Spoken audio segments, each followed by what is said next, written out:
Elle a dit à mes invités que je devrais dormir sur le canapé dans ma propre maison.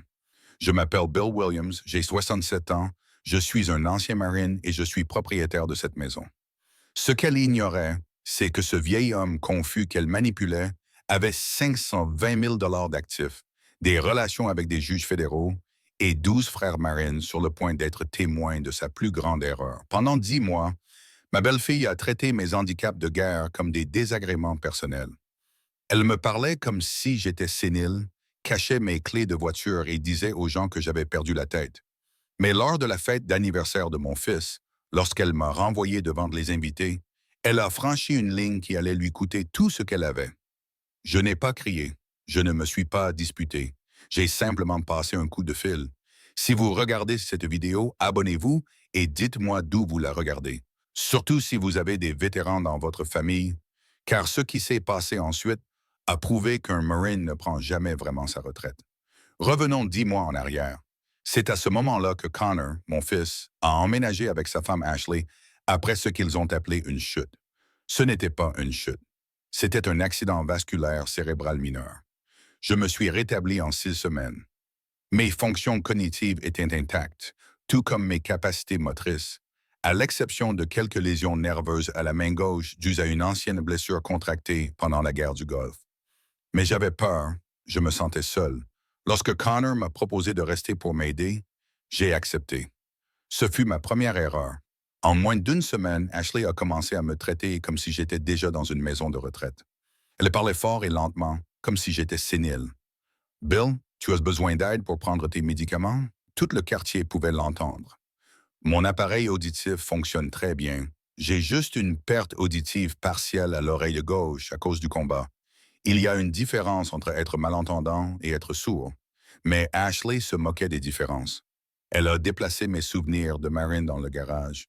Elle disait que c'était trop agressif pour le salon. Mes uniformes bleus, mes photos d'unité, ma décoration Purple Heart, tout a disparu comme si j'étais un parent embarrassant. Nous devons rendre cet espace plus accueillant, a-t-elle dit à Connor.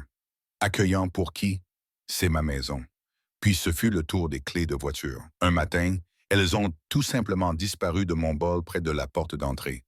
Papa, pensant, oh oui, nous pensons qu'il est plus sûr que nous te conduisions, a dit Connor. Ashley a acquiescé derrière lui, les bras croisés. Je suis légalement autorisé à conduire, leur ai-je dit. Le médecin l'a approuvé. Nous savons ce qui est mieux, a dit Ashley. Cette phrase est devenue son arme préférée. Elle a commencé à intercepter mon courrier. Je m'occuperai de tes factures, Bill. Ça te stressera moins. Elle a pris mes rendez-vous chez le médecin sans me demander mon avis. Quand je protestais, elle soupirait et disait « Tu es encore confus ».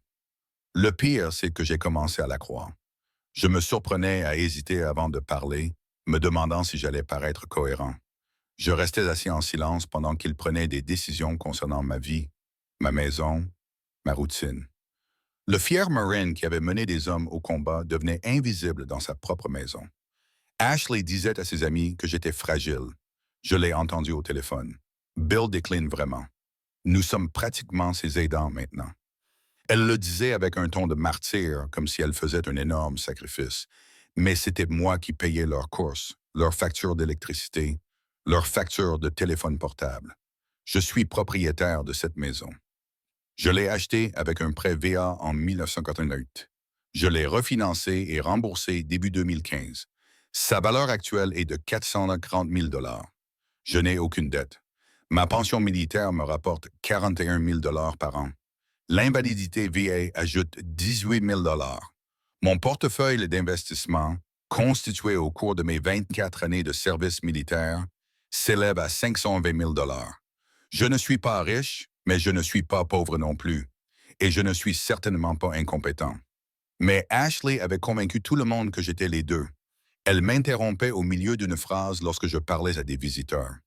Bill est confus sur les détails, expliquait-elle, en me tapotant l'épaule comme si j'étais un enfant désorienté. Mon propre fils acquiesçait. Le point de rupture approchait. Je pouvais le sentir monter comme la pression avant un orage. Ce qu'Ashley ignorait, c'est que j'avais tout documenté. Chaque commentaire condescendant, chaque décision prise sans mon consentement, chaque mensonge raconté sur mon état mental, Et j'avais une aide à laquelle elle ne s'attendait pas. Il y a 3 mois, j'ai trouvé les SMS. Ashley avait laissé son téléphone sur le comptoir de la cuisine pendant qu'elle prenait sa douche. Une notification de Connor est apparue. As-tu parlé à cet avocat au sujet des documents relatifs à la procuration? POA? Procuration. J'ai pris le téléphone. Le fil de la conversation m'a glacé le sang.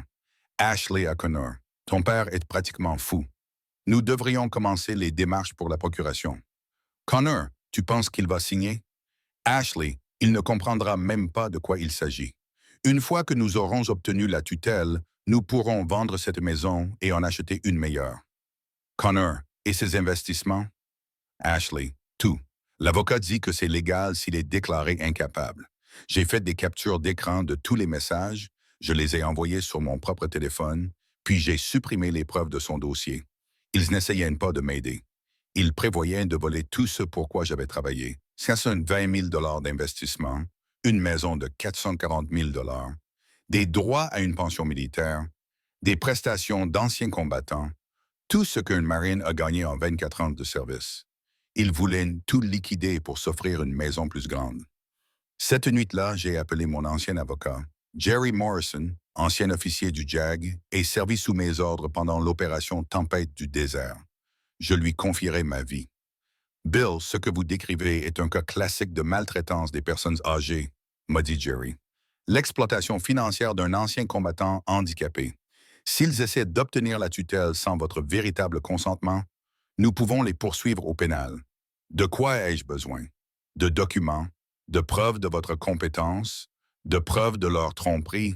J'avais les SMS, mais j'avais besoin de plus. La semaine suivante, j'ai pris rendez-vous chez mon médecin. Le docteur Patricia Hendricks est mon médecin depuis 8 ans. Je lui ai tout raconté.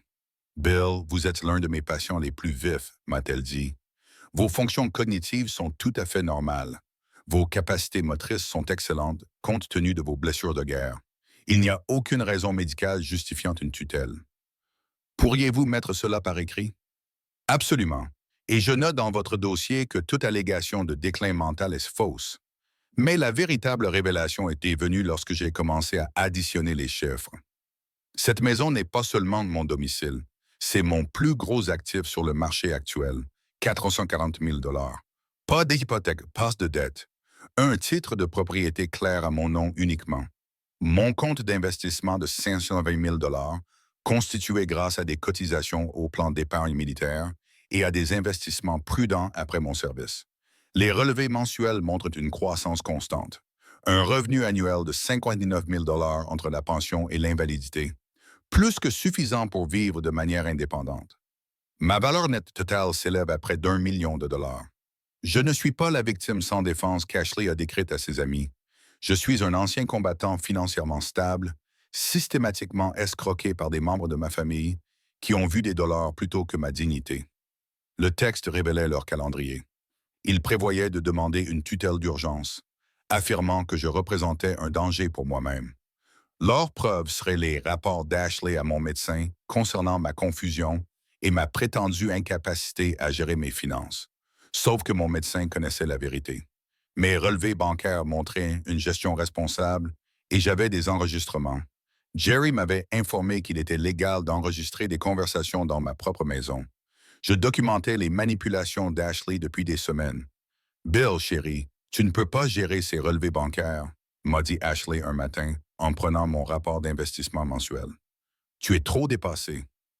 J'ai tout enregistré. Son ton condescendant, ses fausses allégations sur mon état mental, ses discussions avec Connor au sujet de la liquidation de mes actifs, mais la preuve irréfutable est venue de leur consultation avec leur avocat. Ashley pensait que je faisais la sieste lorsqu'elle a pris l'appel dans le salon. En réalité, j'étais dans le couloir en train d'enregistrer avec mon téléphone. Donc, si nous pouvons prouver qu'il est incompétent, nous obtenons le contrôle total de la maison, a demandé Ashley. La voix de l'avocat était claire. Avec la tutelle, vous auriez autorité sur tous les actifs, les biens immobiliers, les investissements, les pensions, tout. Et il ne peut pas nous en empêcher, pas s'il est légalement déclaré incompétent. Ashley a ri. Elle a vraiment ri. Oh, il ne sera pas un problème. La moitié du temps, il ne sait même pas quel jour on est.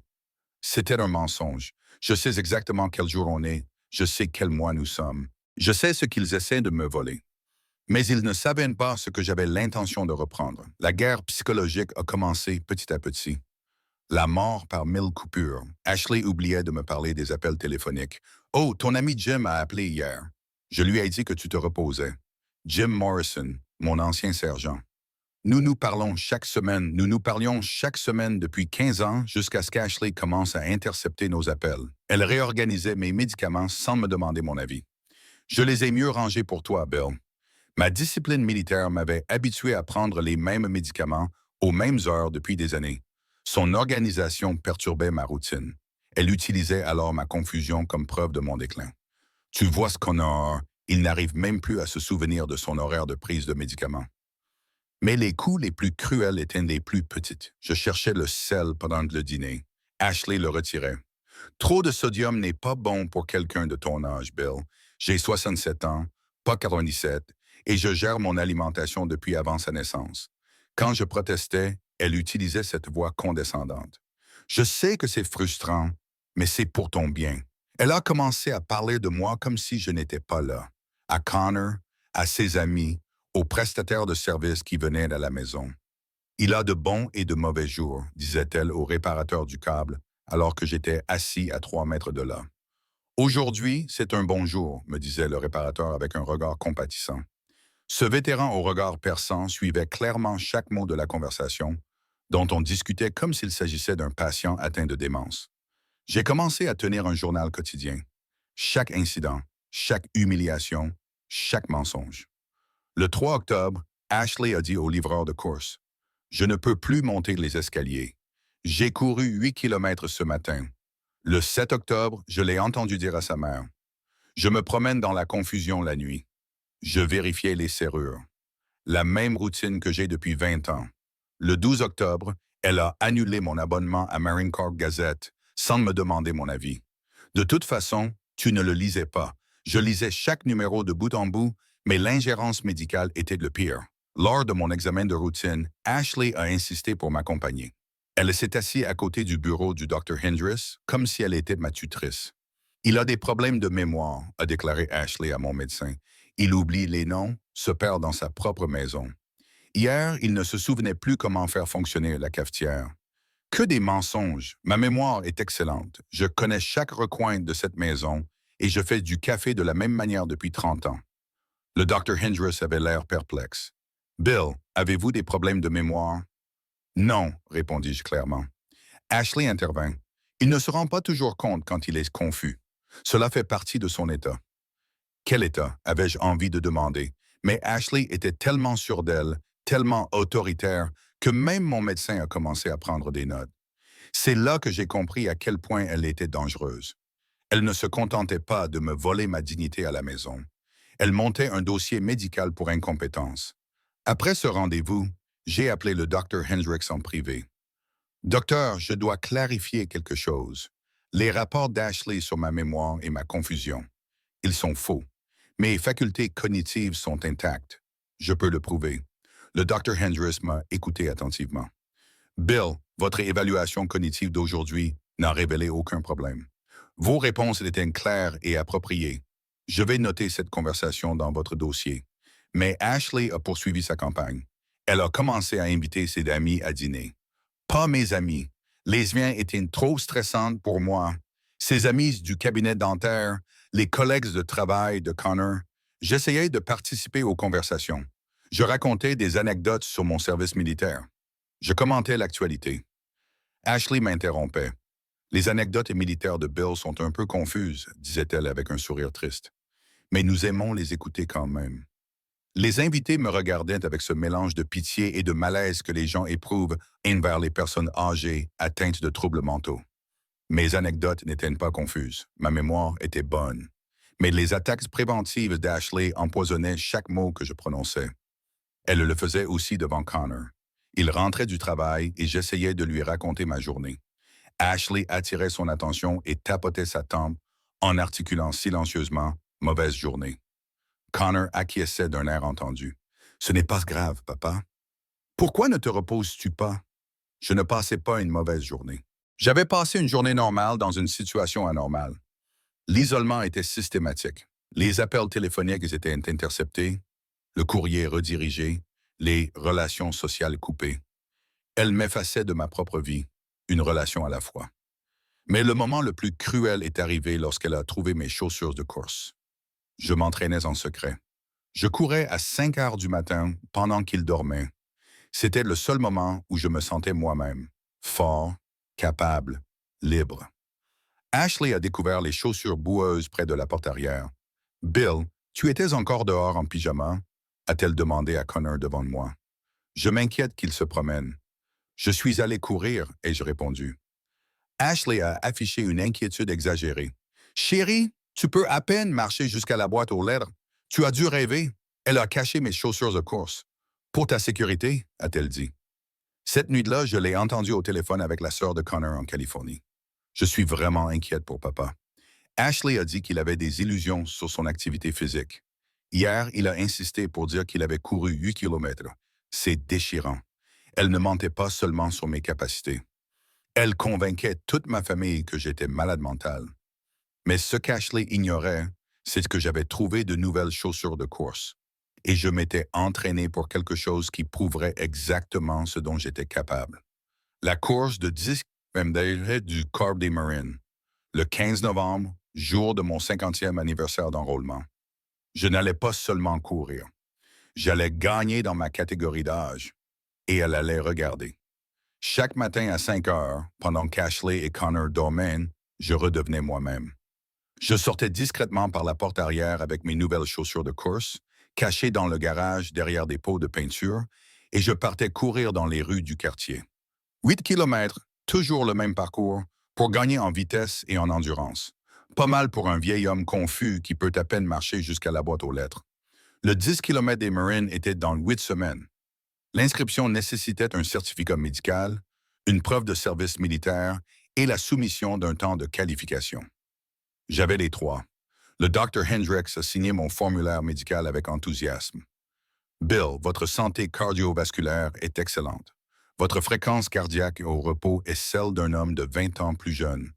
Mes papiers de démobilisation DD-214 prouvaient mon état de service. 24 ans de service actif, libération honorable, vétéran de guerre décoré, et mon temps de qualification de 6 minutes 32 secondes au mile, assez rapide pour me classer dans la catégorie des plus de 65 ans. Ashley pensait que j'avais besoin d'aide pour m'habiller.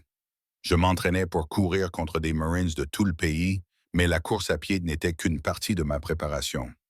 J'avais repris contact avec mon ancienne unité, non pas par le biais des réseaux sociaux où Ashley aurait pu me voir, mais par le biais de la section locale de la Marine Corps League. Il ne s'agissait pas d'amitié occasionnelle, mais de liens fraternels forgés au combat. Jerry Morrison, mon avocat, Tommy Valdez, aujourd'hui juge fédéral, Mike Chen, chef de cabinet du député Rodriguez, Sarah Washington, directrice du district de Virginie, et 12 autres membres de notre unité de la guerre du Golfe. Tous ont réussi, tous sont restés en contact, tous se demandaient pourquoi j'étais resté silencieux pendant 10 mois. « Bill, où diable étais-tu passé? » m'a demandé Tommy lorsque je l'ai appelé. « On te croyait mort. » J'ai expliqué la situation avec soin. Les professionnels comprennent les preuves, et ils comprennent la manipulation. Ils comprennent la différence entre aider sa famille et être exploité par sa famille. Bon sang, Bill, c'est de la maltraitance envers une personne âgée. Un cas classique d'exploitation financière. Je sais, je documente tout. De quoi as-tu besoin? De témoins. Quand cela sera rendu public, j'aurai besoin de personnes qui savent qui je suis vraiment. Compris, Marine. Chaque appel téléphonique révélait davantage la supercherie d'Ashley. Mes vieux amis essayaient de me joindre depuis des mois. Les cartes de Noël étaient renvoyées, les invitations restaient sans réponse. Ils avaient appelé à la maison et on leur avait dit que je n'étais pas en état de recevoir des visiteurs. Sarah Washington était particulièrement en colère. « Bill, j'essaie depuis 6 mois de programmer ton examen annuel à l'administration des anciens combattants. Quelqu'un annule tes rendez-vous. Mon examen annuel à l'administration des anciens combattants détermine mes prestations d'invalidité. Si je la manquais, cela pourrait avoir une incidence sur mon indemnisation. Ashley sabotait mes prestations d'anciens combattants tout en prévoyant de les voler. Mais l'appel le plus important était celui à mon ancien commandant, aujourd'hui brigadier général Patricia Reeves. Capitaine Williams, dit-elle lorsqu'elle entendit ma voix. Le respect dans son ton me rappela qui j'étais toujours. Général, j'ai besoin d'un conseil. Situation familiale, exploitation financière. Le général Reeves écouta toute l'histoire.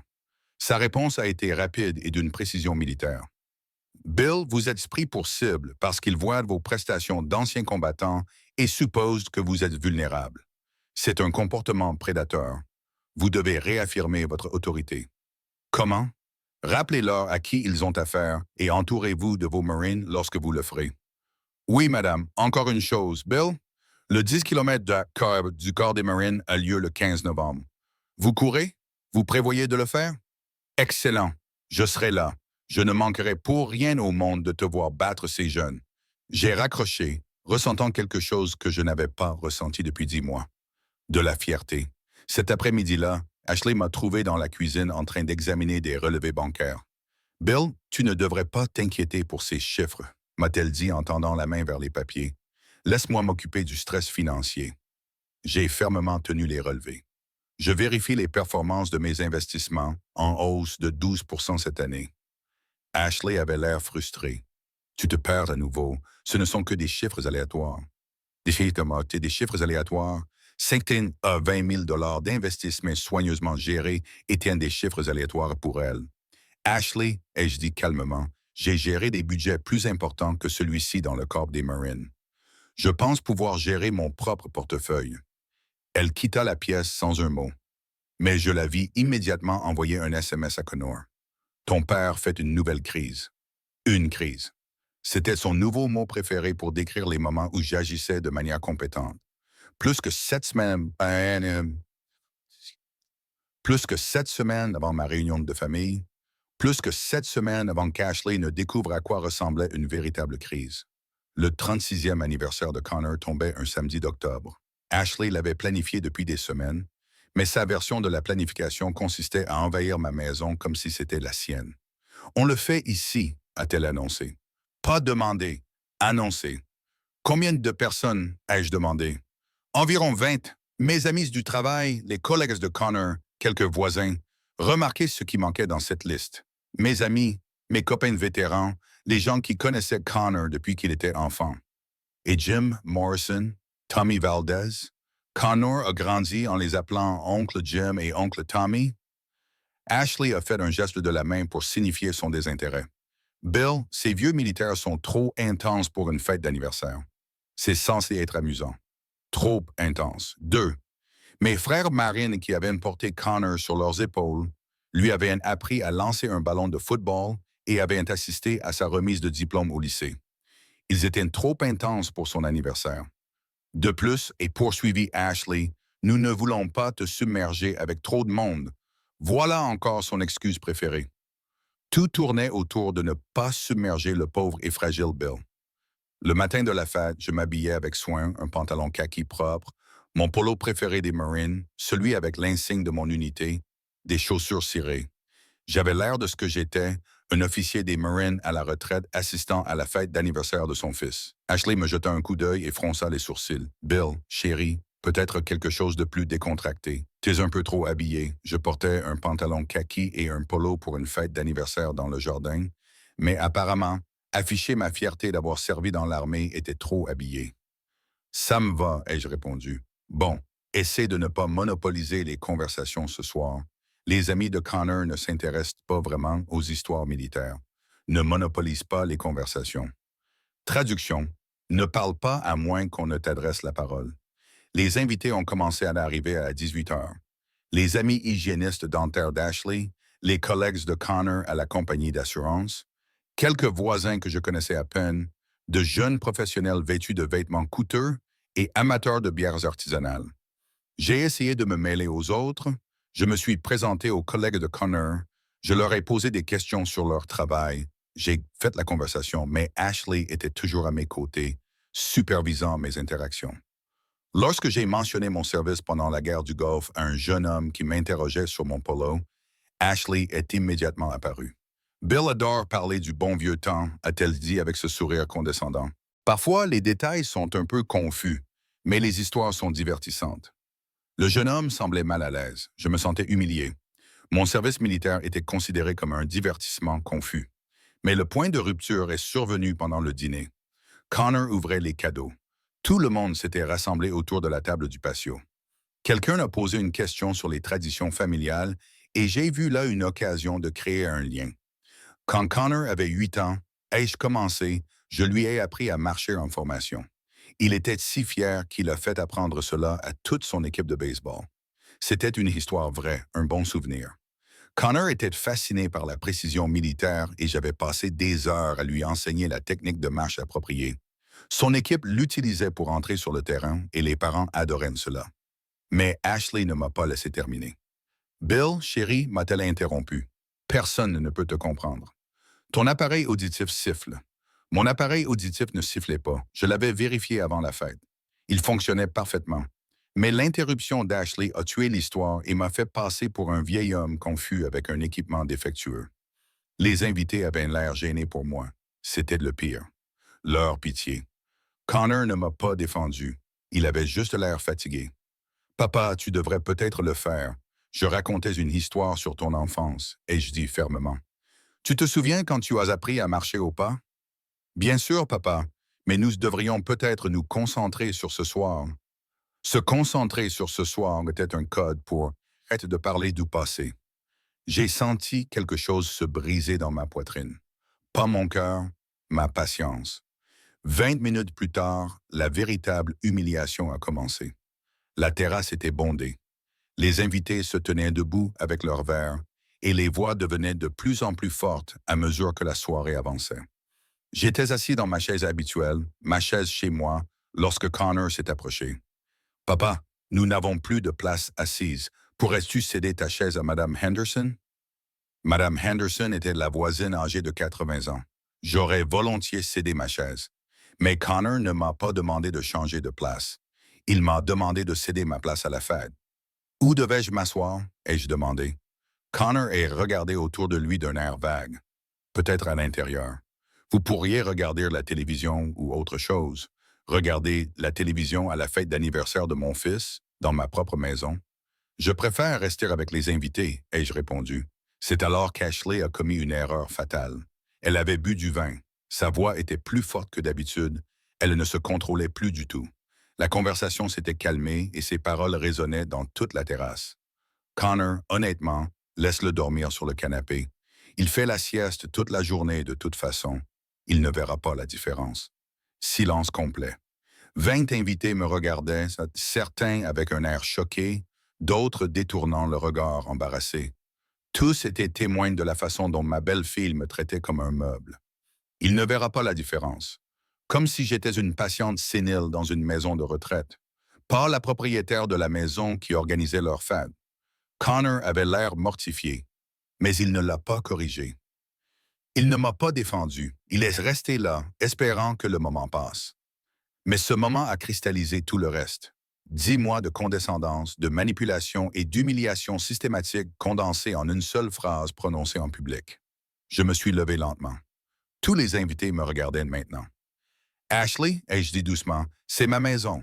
Je sais, Bill, mais c'est ma maison, ma chaise, ma fête que j'organise pour mon fils. Ashley rougit. Elle avait réalisé son erreur, mais sa fierté l'empêchait de faire marche arrière. Tu t'énerves pour rien. On essaie juste de mettre tout le monde à l'aise. Tout le monde sauf l'homme à qui appartient la maison. Connor retrouva enfin sa voix. Papa, ne faisons pas de scène. Fais une scène. J'étais expulsé de ma propre fête et je faisais une scène en m'y opposant. Mais je n'ai pas crié. Je ne me suis pas disputé. J'ai fait quelque chose de bien plus dangereux. J'ai souri. Tu sais quoi, Ashley? Tu as tout à fait raison. Je devrais te laisser t'occuper de l'organisation. Après tout, tu as pris tellement de décisions concernant ma vie ces derniers temps. Ma voix était calme, conversationnelle, mais tous les invités pouvaient entendre la fermeté qui se cachait derrière. Je vais passer un coup de fil. Je vous prie, mesdames et messieurs, de profiter de la fête dans ma maison que j'ai achetée avec mon argent. Les yeux d'Ashley ont brillé. Bill, tu te ridiculises. Vraiment? Voyons voir qui finira par être ridicule. Je suis rentré, j'ai sorti mon téléphone et j'ai passé l'appel qui allait tout changer. Jerry, c'est Bill. Demain, c'est le grand jour. Prépare les Marines. À travers la fenêtre, je pouvais voir Ashley essayer de rattraper le coup auprès des invités, leur expliquant à quel point j'étais devenu difficile ces derniers temps. Connor s'excusait pour mon comportement. Mais dans 24 heures, elle allait découvrir à quel point un Marine pouvait être difficile, et elle allait l'apprendre devant un public beaucoup plus large. Le dimanche matin fut gris et calme. Ashley et Connor soignaient leur gueule de bois après la fête et me parlaient à peine autour d'un café. Le silence ne me dérangeait pas. J'avais des préparatifs à faire. À 10 heures, j'ai commencé à déplacer les meubles du salon, à repousser le canapé, à disposer les chaises en cercle et à installer la table basse pour y poser des documents. «Qu'est-ce que tu fais?» m'a demandé Ashley, l'air agacé, s'attendant à recevoir de la visite. «Quelle visite? Tu ne nous as pas dit que quelqu'un venait.» Je l'ai regardé droit dans les yeux. Je n'ai pas besoin de permission pour recevoir des invités chez moi.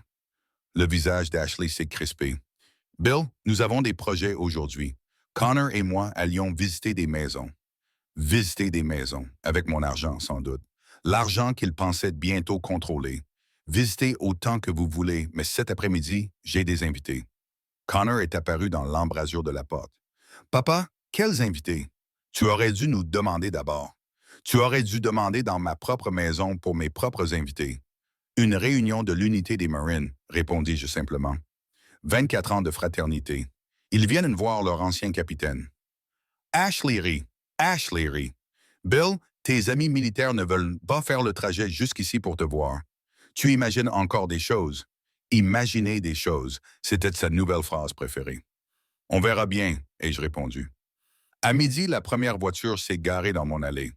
La Lexus noire de Jerry Morrison, puis la BMW argentée de Tommy Valdez, puis le pick-up rouge de Mike Chen. Ashley regardait par la fenêtre, sa confiance commençant à s'effriter. Qui sont ces gens? Mes Marines. À 12h30, mon allée était pleine. 12 véhicules, 24 personnes, des Marines et leurs conjoints. Ce n'étaient pas de vieux vétérans désorientés, vêtus de vêtements mal ajustés. C'étaient des professionnels accomplis, âgés de 50 à 60 ans, qui arrivaient comme s'ils étaient les maîtres du monde, car à bien des égards, c'était le cas. Jerry Morrison est sorti le premier. Costume sur mesure, mallette en cuir, l'allure d'un homme qui avait plaidé devant des juges fédéraux, car c'était le cas.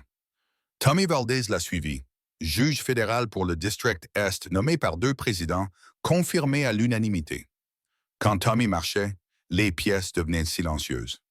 Mike Chen est sorti de son camion vêtu d'une chemise blanche impeccable avec des boutons de manchette du Congrès. En tant que chef de cabinet du membre du Congrès Rodriguez, Mike gérait des budgets plus importants qu'Ashley ne pouvait l'imaginer.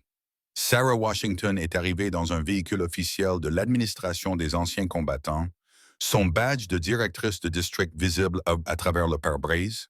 Elle contrôlait les services aux anciens combattants de 3 comtés. Et enfin, le brigadier général Patricia Reeves est sorti d'un SUV noir vêtu d'un uniforme bleu. Une étoile brillait sur son épaule, des rubans couvraient sa poitrine, le genre de présence qui faisait instinctivement se lever les civils. Ashley regardait par la fenêtre, la bouche légèrement ouverte. «Bill, qui sont ces gens?» «Je te l'ai dit, mes Marines.» Connor apparut à côté d'elle. «Papa, tu ne m'avais pas dit qu'ils étaient...» «Je veux dire, tu m'avais parlé d'amis militaires, mais quoi? Tu pensais que ce seraient des vieillards brisés portant des casquettes VFW.» J'ouvris la porte d'entrée avant qu'ils aient pu frapper.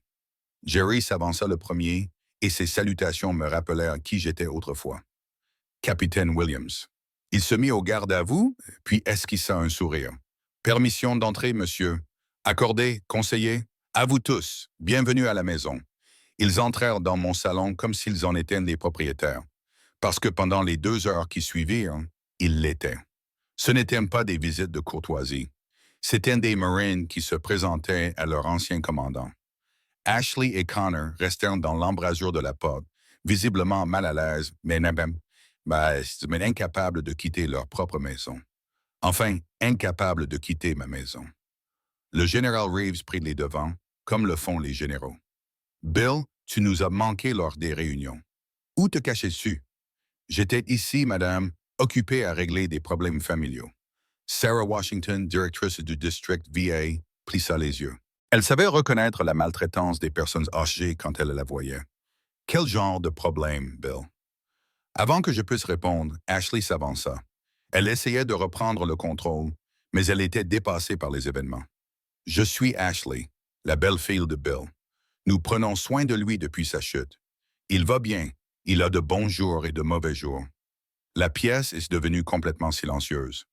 24 marines et membres de leur famille fixèrent l'optimum qui venait de traiter leur ancien commandant d'incompétent. Tommy Valdez a pris la parole en premier. Madame, je connais le capitaine Williams depuis 30 ans. C'est l'un des officiers les plus brillants sous les ordres desquels j'ai servi.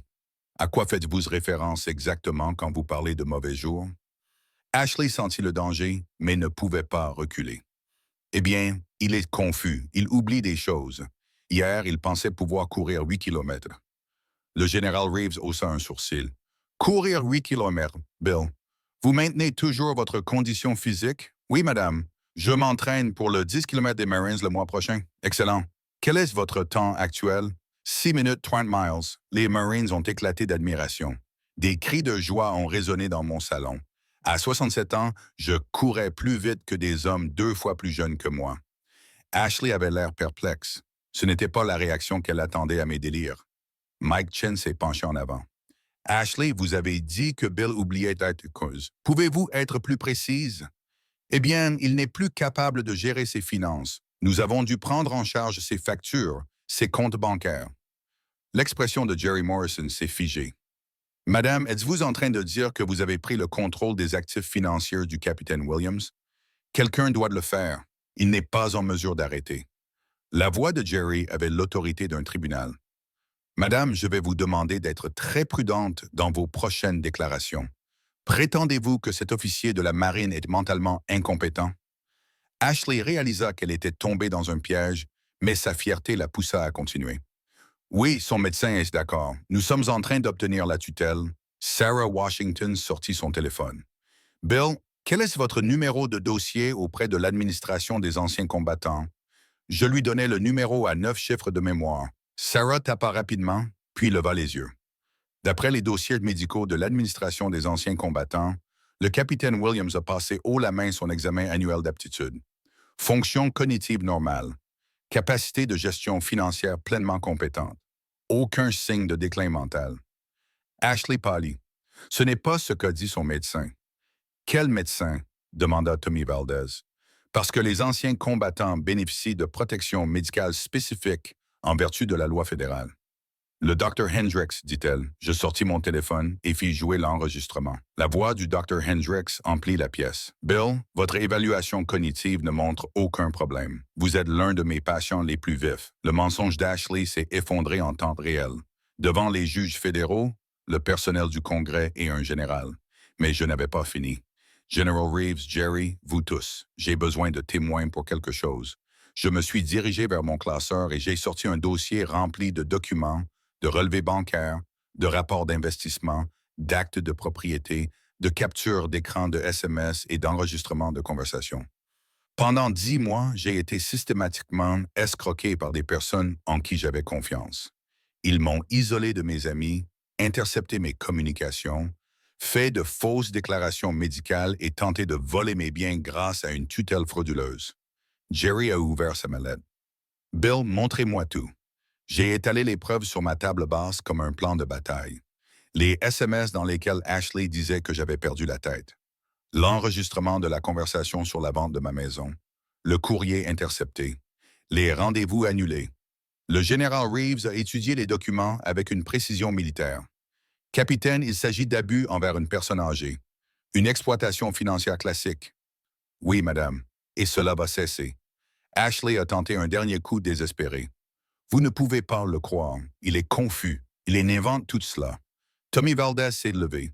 Quand un juge fédéral se lève dans votre salon, les gens intelligents prêtent attention. Madame, j'ai examiné les preuves, les SMS, les enregistrements, les dossiers médicaux, les documents financiers. Ce n'est pas de la confusion. Ce sont des preuves. Et ce que vous avez fait n'est pas de l'aide à la personne. C'est un crime. Connor a enfin retrouvé sa voix. Papa, je ne savais pas. Connor, tu es mon fils, mais tu as laissé ta femme te convaincre que j'étais incompétent. Tu as cessé de m'écouter et tu as commencé à l'écouter. Le contrôle d'Ashley s'est complètement effondré. C'est fou. C'est un vieil homme malade. Vous encouragez tous ses délires. C'est alors que Sarah Washington a asséné le coup de grâce. Madame, je suis Sarah Washington, directrice du district de Virginie. Sur la base de ce dont j'ai été témoin aujourd'hui, j'ouvre une enquête pour maltraitance envers une personne âgée, et si vous continuez à prétendre qu'un vétéran décoré est délirant, j'ajouterai le harcèlement d'un vétéran handicapé aux accusations. Ashley a réalisé qu'elle avait affaire à des agents fédéraux. Une véritable autorité, de véritables conséquences. Mais le meilleur restait à venir. Je me suis levé dans mon salon, entouré de mes Marines, et j'ai ressenti quelque chose que je n'avais pas ressenti depuis 10 mois. Une présence de commandement. Ashley, Connor, je veux que vous écoutiez très attentivement ce qui va suivre. Le général Reeves m'a fait signe. Capitaine, vous avez la parole. Pendant 10 mois, vous m'avez traité comme un fardeau incompétent. Vous avez pris des décisions concernant ma vie, ma maison, ma santé et mes finances sans mon consentement. Vous avez menti à mes médecins, intercepté mon courrier et m'avez isolé de mes amis. Vous pensiez avoir affaire à un vieil homme sans défense. J'ai fait un geste vers les marines qui remplissaient mon salon. Ce n'était pas le cas. Jerry Morrison a ouvert sa mallette et en a sorti un document juridique. Ashley Williams, voici une ordonnance de cessation et d'abstention. Il vous est désormais interdit d'accéder aux comptes financiers de William Williams, de prendre ses rendez-vous médicaux ou de vous présenter comme sa tutrice ou sa gardienne. Ashley Polly, vous ne pouvez pas faire ça. Nous vivons ici. Nous prenons soin de lui. Tommy Valdez sortit ses propres documents. Madame, nous avons une ordonnance du tribunal gelant toute procédure de tutelle en attendant l'enquête sur les allégations de maltraitance des personnes âgées. Votre tentative d'obtenir une procuration en invoquant de fausses allégations de compétence constitue une fraude avérée. C'est insensé, dit Ashley, mais sa voix tremblait désormais. Sarah Washington s'avança avec ses propres documents. J'ai également lancé une enquête du ministère des Anciens combattants pour ingérence dans les prestations des anciens combattants. L'annulation des rendez-vous médicaux du capitaine Williams et la fausse déclaration de son état mental aux agences fédérales sont passibles de sanctions sévères. Mais je n'avais pas fini, loin de là. Mesdames et messieurs, j'ai quelque chose à vous montrer. Je me suis avancé au centre de la pièce et j'ai commencé à retirer mon polo. Les Marines ont immédiatement compris.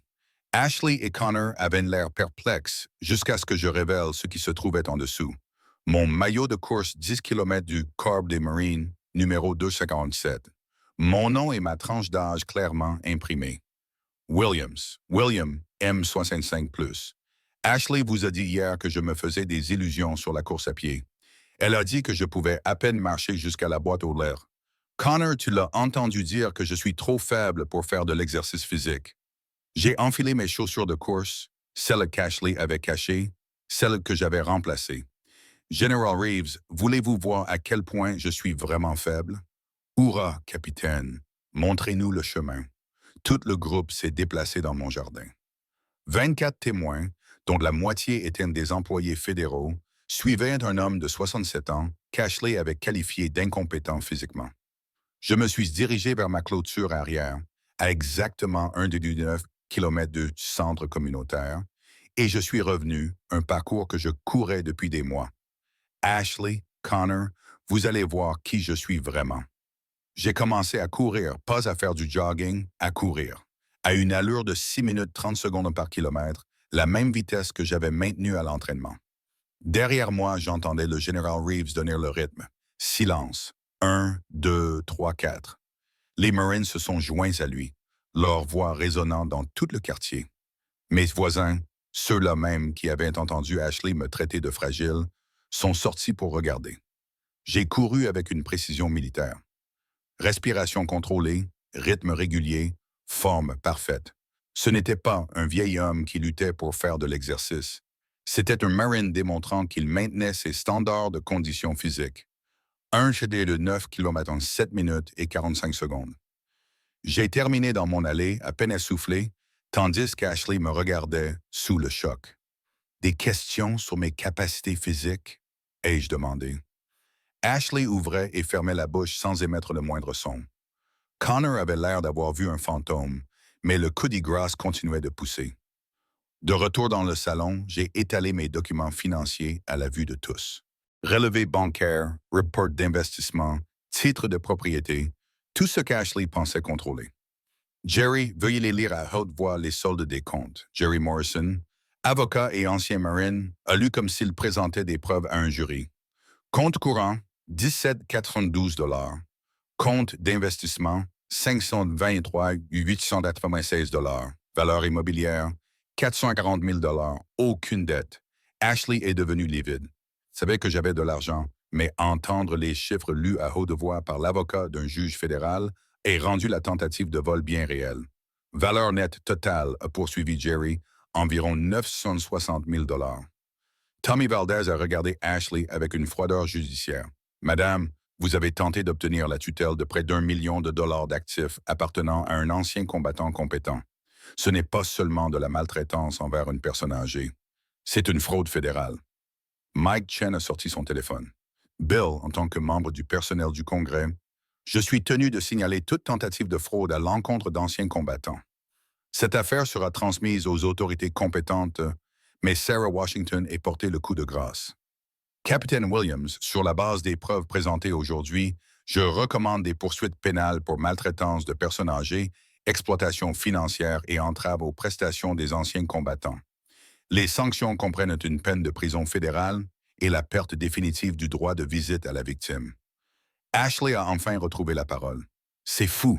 Nous l'aidions. Nous avons emménagé parce qu'il avait besoin d'aide.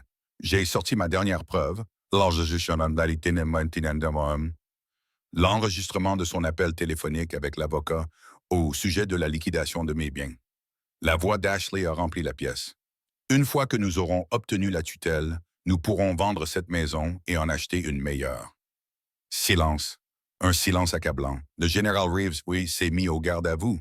Captain Williams, vous avez l'autorité sur cette résidence. Quels sont vos ordres? J'ai regardé Ashley, puis Connor. Mon fils avait l'air honteux. Il comprenait enfin ce que sa femme avait essayé de faire. Ashley, Connor, vous avez 48 heures pour faire vos valises et quitter ma maison. Tout accès financier est immédiatement supprimé. Tout pouvoir décisionnel est révoqué de manière permanente. Ashley a finalement perdu son sang-froid. Vous ne pouvez pas nous mettre à la porte. Connor est votre fils. Connor sera toujours mon fils, mais il a choisi de vous aider à voler au lieu de défendre son père.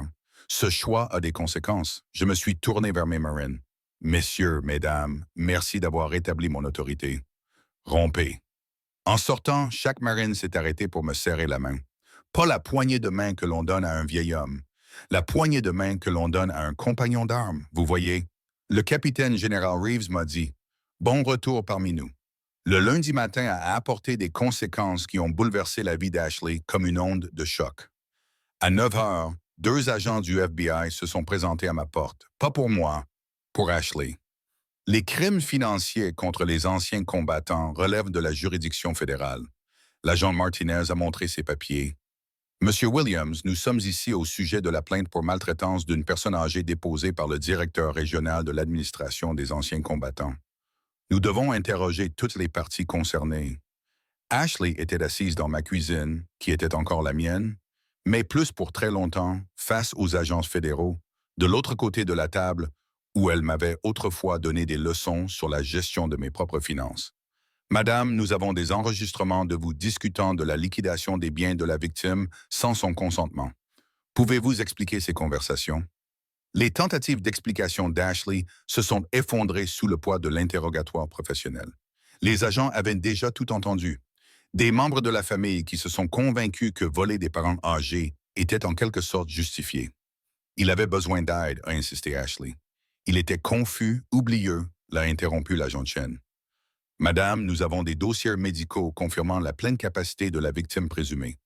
Nous avons des témoignages d'employés fédéraux qui ont été témoins de ses capacités cognitives.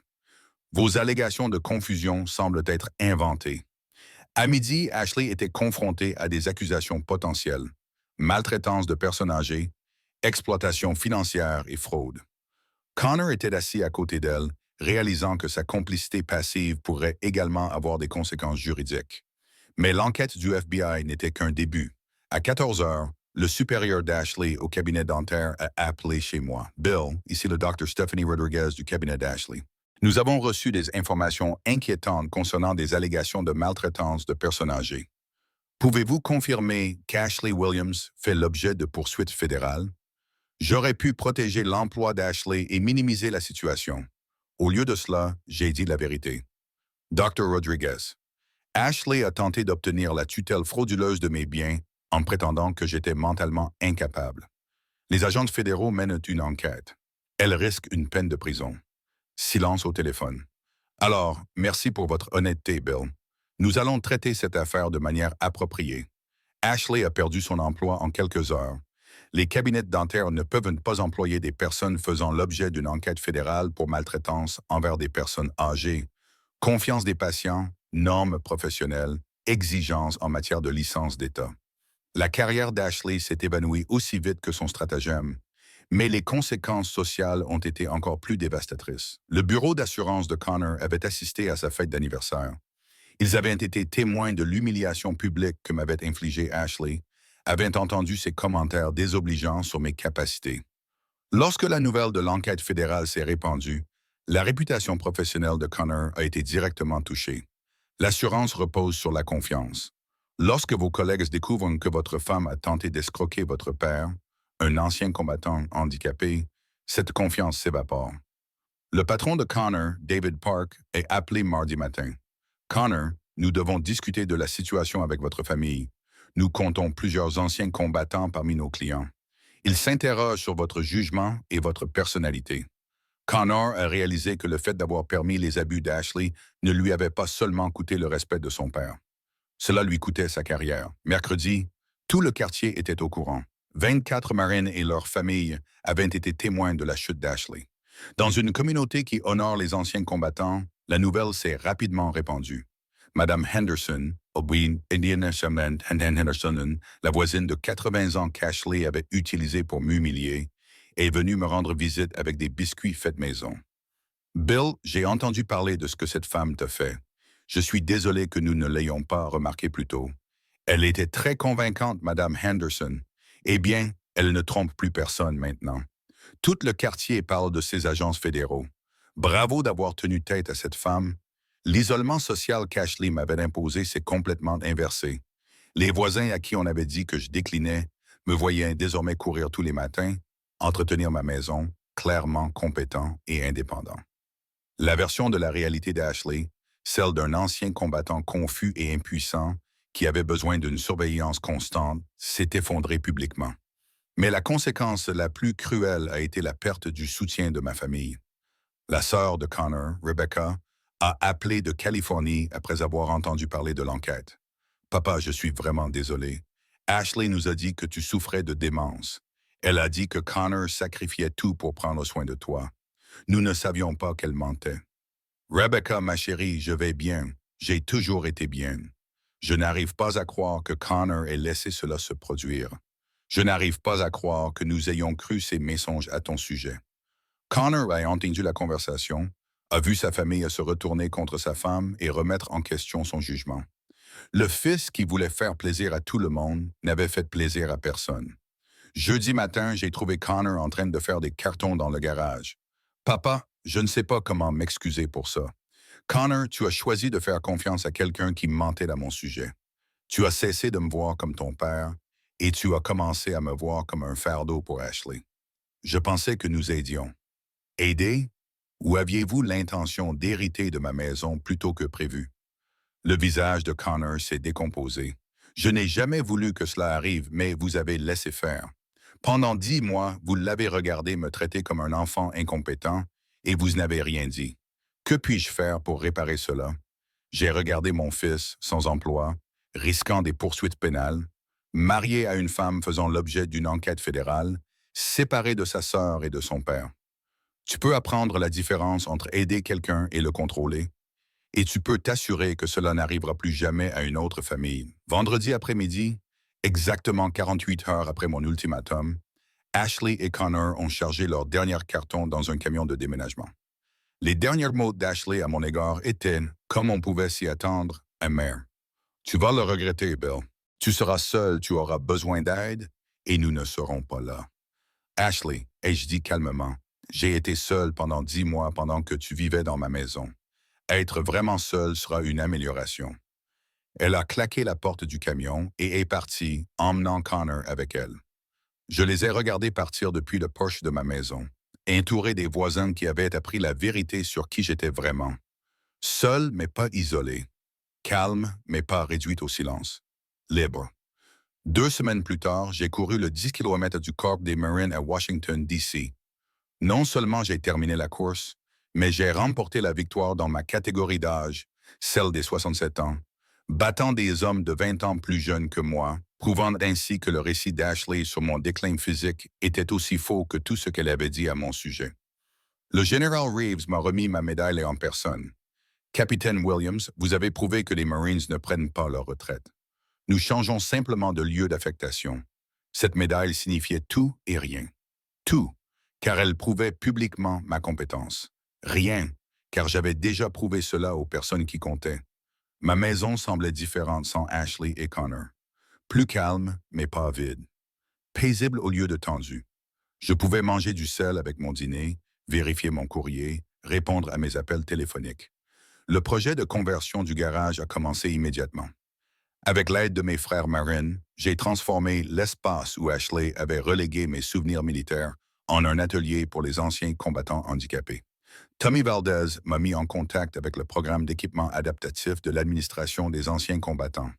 Jerry Morrison s'est occupé des formalités juridiques relatives à l'organisation à but non lucratif. Mike Chen a obtenu un financement du Congrès pour les outils et les fournitures.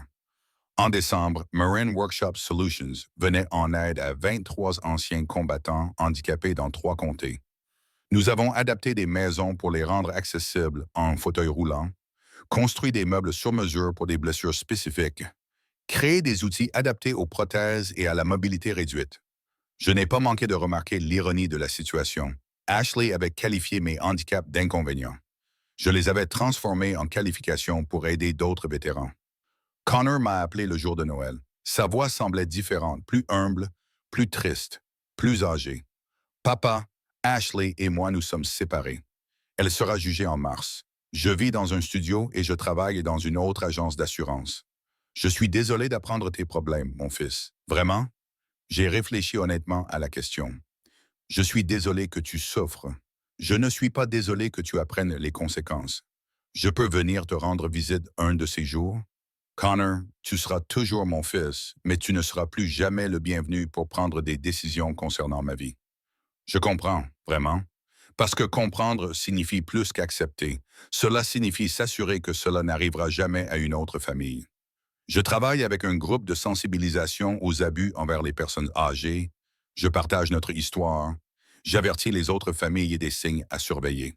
C'était quelque chose. Pas du pardon, mais un but. J'ai raccroché et j'ai appelé Jim Morrison, mon ancien sergent. Jim, tu es libre pour dîner dimanche? Je cuisine des steaks. Hourra, capitaine, j'apporterai la bière. Un dîner dominical avec des Marines qui me traitaient comme un leader plutôt que comme un fardeau. Un atelier rempli d'anciens combattants qui respectaient mon service plutôt que de plaindre mes blessures. Une maison qui m'appartenait à nouveau, avec des limites que j'avais moi-même fixées. J'avais passé 10 mois à oublier qui j'étais. Il m'a fallu 48 heures pour m'en souvenir. Un marine ne prend jamais vraiment sa retraite. Nous devenons simplement plus doués pour choisir nos combats.